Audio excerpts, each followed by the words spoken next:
magandang araw mga kaparehas. Narito po tayo sa Barangay Santa Barbara, Baliwag City, Bulacan, kung saan ay makapanayin po natin ang butihing lingkod po ng barangay. Naglilingkod, nagsiservisyo, nagmamalasakit, gumagawa at gagawa pa ng maraming kabutihan dito po sa Barangay Santa Barbara, Baliwag City, Bulacan, na si Ginagalang Kapitan Wendell Manuel Centino. Kap, kumusta na po ba kayo? Mabuti po at mapalad po at kami po ay inyong napuntahan dito sa aming barangay. Okay, Kap, itanong ko lang po, for the 100 days, kumusta na po ba sa ngayon ang ating Barangay Santa Barbara? Ay, sobrang nakakatuwa dahil binigyan tayo ng pagkakataon para mapaglingkuran po natin ang ating mga kabarangay dito sa barangay ng Santa Barbara. At sa nakalipas na 100 days ay nagawa naman po natin yung mga plataforma po na hinain po natin nung panahon po tayo tumatakbo bilang kapitan. Sa ngayon po, ginagawa na po yung kalsada at kanal doon po sa aming isang lugar sa Selecta Home kung saan po ito po ay matagal ng pangarap na inaasam ng mga residente doon. At sa loob lamang po ng isang buwan ay naumpisahan na po ito at patuloy pong ginagawa sa kasalukuyan. Marami po tayong ginagawa ngayong proyekto na pinakikinabangan na po ng ating mga mamamayan. Okay. So, Kap, dito naman po tayo for the priority. Ano pa po ba ang ating mga karagdagang pang prioridad sa Barangay Santa Barbara upang pong lalong umunlad po nito? Siyempre, trabaho. Trabaho po yung unang prioridad natin na maibaba sa ating mga mamamayan dahil ito po yung tanging paraan para umunlad ang bawat naninirahan dito sa ating barangay. Unang-una, tayo nakikipag-ugnayan sa peso na kung saan ito po yung mahawak ng mga kumpanya na naghahanap ng mga maaaring magtrabaho sa kanilang kumpanya. So sa ngayon po marami na po tayo na ipapasok sa kasalukuyan. Humahanap pa rin po tayo ng mga kumpanya katulad po ng ginagawa ngayong Mighty na kung saan po ginagawa na po yung mga building doon. Sa darating na panahon, pupuhan na po sila ng mga empleyado na maaari nilang i-hire para magtrabaho po doon sa kanilang industrial park. Siyempre, nandiyan din po yung health. So, siyempre, hindi po natin pababayaan yan. At nakikipag-ugnayan po tayo sa city health office para sa mga senior citizen natin na talaga naman po napakarami na nagme-maintain ng gamot. Kaya po kahit na po hindi po tayo makagawa pa ng paraan dahil nga po hindi pa po natin nakakamit na ma-approval yung ating budget, ay nagagawa po natin ng paraan na masuplayan po sila o mabigyan po sila ng kanilang na gamot.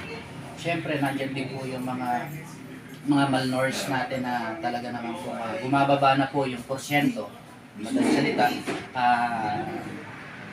nabibigyan na po natin sila ng sapat na vitamina, sapat na pagkain. Dahil na rin po ito sa tulong ng ating ahensya ng nutrisyon sa ating City Hall at sa maayos po na pakikipag-ugnayan din po natin sa ating punong lungsod, Mayor Perdi Estrella, ay tinutugunan po nila yung mga pangangailangan po ng mga batang may alang sapat na kakayanan para mabigyan sila ng mga vitamina, pagkain, maayos na pagkain at maayos na lugar kung saan po sila naninirahan sa isang shelter na hindi po kaaya-aya.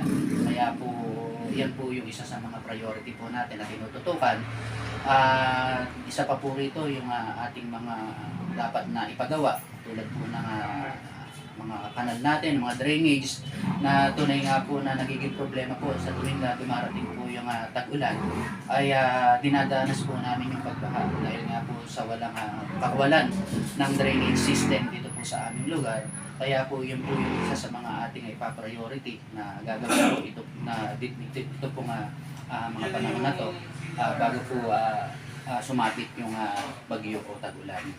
Marami po tayong pina-priority sa ngayon sa kasalukuyan. Lahat po ng sektor talaga pong nakikipag-ugnayan tayo. Nandyan po yung TODA o Tricycle Operator Driver Association na yun lamang po yung pinagpupunan nila ng kanilang may kabubuhay. So plano po natin na bigyan po sila o pagkalooban po sila ng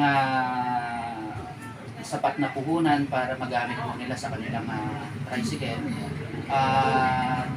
Siyempre, sa hirap po ng buhay ngayon, talaga po yung pagko-construction po yung isa sa mga number one na pinagpupunan po nilang resources. Kaya po talagang nakaagapoy po tayo dyan sa mga trabahador o mga construction or laborer.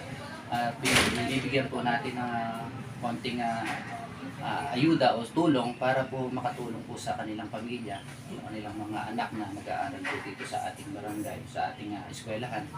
At nakikipag-ugnayan din po kami sa mga lokal na pamahalaan para mabigyan po ng scholarship yung pong mga indigent po natin estudyante na tunay nga po na nag-aaral po kahit wala po silang baon. Kaya po pinipilit po natin na maagapayan sila, masamahan sa mga ahensya na po pwede po natin paglapitan para matulungan po yung mga estudyante na seryoso po nag-aaral para makatapos ng pag-aaral po sila ngayon. At isa pa po sa mga prioridad po natin ay yung peace and order na tunay nga po na dapat po talaga masolusyonan po natin yung mga isolated cases tulad po ng mga drugs po na yan, talaga po tutukan po namin yung drugs, yung mga nagkalat po na masamang elemento.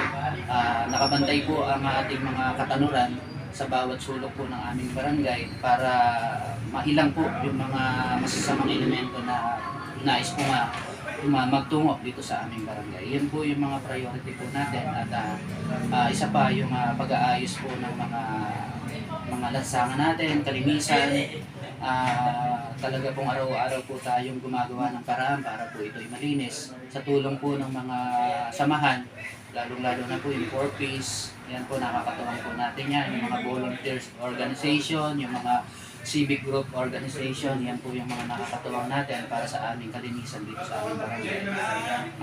Yun po, at sa tulong po ng Panginoon, talaga po mapalad po ang Barangay Santa Barbara dahil nagtutulong-tulong po ang bawat isa rito para makamit po namin yung pangarap namin na maibalik sa antas ng magandang buhay dito ng aming po mga barangay. Kaya sabi ko nga po, pagka po may pagkakaisa, talaga po makakamit po namin ang Panginoon. Okay. Kap, mensahe nyo na lang po o panawagan naman sa ating mga kabarangay. Ang mensahe ko po sa aming mga kabarangay, yun po, patuloy po ang pagtutulong-tulong po natin. Pagkaisa po tayo para sa isang layunin na mapatibay yung ugnayan ng barangay at ng mamamayan.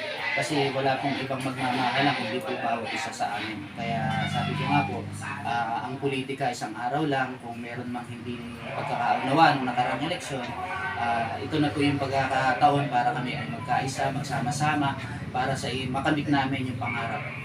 Kasi ang pangarap natin talaga pag-unlad, magkaroon ng katahimikan, siyempre trabaho.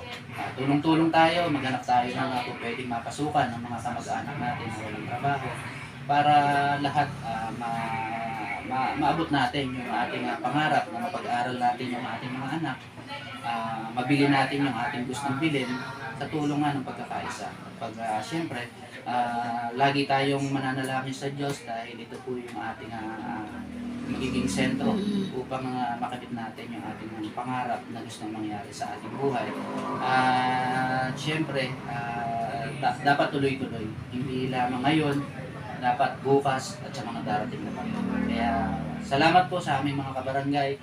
Salamat sa lahat ng tulong at mga tumutulong para mag-continuous po itong aming kapayapaan dito sa aming lugar. At sa diwa po niyan, ako naman po bilang yung punong barangay, ay gagawin ko po ang lahat na aking makakaya para maibigay ko po sa inyo yung tamang serbisyo, yung tapat na serbisyo na inyong hinihingi. sa mga katulad naming lingkod ng barangay. Masa po kayo na narito po ako at anumang oras, anumang panahon, magsabi lamang po kayo sa abot po ng aking mga kaya ay amin po kayong tutulungan kung ano man po yung pangangailangan na inyo po nais maabot ay amin po tutugunan. Kaya po muli po salamat po sa pagtitiwala na tunay nga po na binago nyo ang larangan ng o ang politika dito sa ating barangay dahil niluklok nyo po ang isang tao na walang sapat na halaga para makamit yung panalo o makamit yung mapagkalooban ng paglilingkod o makapaglingkod dito sa ating barangay. Muli po salamat at God bless you all. Okay, yan po ang pinakamagandang mensahe ng ating butihing lingkod po nung barangay dito po sa Barangay Santa Barbara City, Abaliwag, Bulacan na si ginagalang po nung barangay Kapitan Wendell Manuel Centeno, ang ating butihing po nung barangay. Magandang araw po mga kaparehas. Lay Castro po ng Parehas News. Ingat-ingat po kay Kaf and your family. God bless us all. Mabuhay po ang Barangay Santa Barbara.